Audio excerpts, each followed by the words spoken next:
penganiayaan yang dilakukan seorang ibu kepada anak-anaknya di Kecamatan Tonjong Brebes mengakibatkan salah seorang anak tewas dan dua lainnya mengalami luka berat. Kasus yang cukup menggemparkan tersebut kini sedang ditangani secara serius dari aparat Polres Brebes. Untuk mengungkap apa yang sebenarnya terjadi, petugas telah memeriksa kondisi kejiwaan pelaku berinisial KU di Rumah Sakit Dr. Susilo, Kabupaten Tegal. Kapolres Brebes, AKBP Faisal Febrianto, menjelaskan pelaku dibawa ke rumah sakit untuk mengetahui kejiwaannya. Sebab saat diinterogasi, jawabannya berubah-ubah dan terlihat ngelantur. Dalam membongkar kasus ini, Kapolres menegaskan petugas sudah menginterogasi para saksi.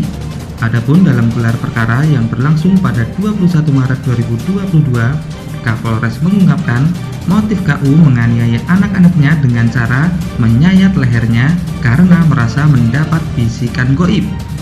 Pelaku mengaku bahwa perbuatannya itu dilakukan karena mendapat bisikan untuk membunuh anaknya, karena apabila tidak dibunuh hidupnya akan susah dan jika tidak dibunuhnya akan dibunuh orang lain. Terkait tindak pidana yang dilakukan KU, polisi telah menyita barang bukti berupa spray, bantal, dan pakaian korban serta pisau cutter yang diduga digunakan untuk menyayat leher korban. Sedangkan dua anaknya yang menderita luka berat atau luka serius dirawat di rumah sakit di Purwokerto karena mengalami trauma berat. Karena perbuatannya itu, KU diancam sanksi sesuai Undang-Undang Perlindungan Anak dengan ancaman pidana 20 tahun penjara. Ancaman sanksi pidana akan dikenakan apabila pelaku terbukti saat melakukan pembunuhan dalam keadaan sehat kejiwaannya.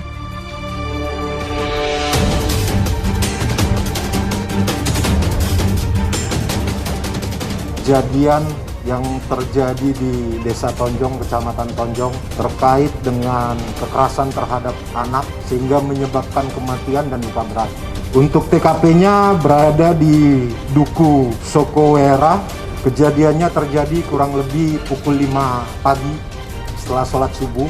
Pelaku inisial KU melakukan kekerasan terhadap anaknya 3 orang.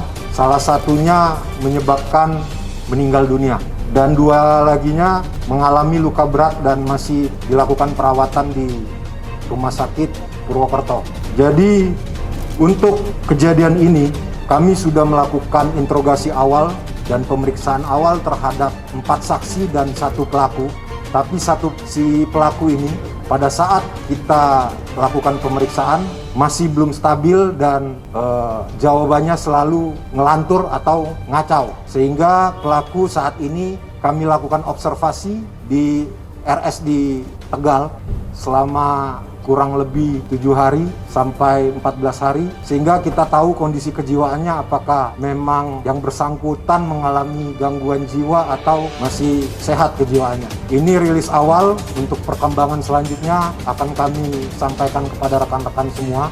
Mungkin setelah dilakukan observasi oleh dokter kejiwaan baru bisa kita lakukan pemeriksaan apabila dinyatakan yang bersangkutan atau pelaku ini sehat. Motifnya dari interogasi dan hasil pemeriksaan saksi, pelaku ini seperti mendapat bisikan untuk membunuh anaknya. Karena apabila tidak dibunuh akan hidupnya susah dan akan dibunuh oleh orang lain. Ini pada saat kita lakukan interogasi awal dan pemeriksaan sebelum pelaku ini tidak bisa dilakukan pemeriksaan lagi karena pada saat memberikan jawabannya selalu melantur dan mengacau. Setelah kami lakukan pemeriksaan terhadap saksi-saksi yaitu keluarga korban, keluarga ini tidak ada masalah di dalam keluarganya. Yang dirawat ini yaitu 2 orang, yaitu yang berumur 10 tahun dan 5 tahun. Ini mengalami trauma berat. Kami sudah berkoordinasi dengan psikologi Polda maupun Mabes akan mengirim ahli psikologi untuk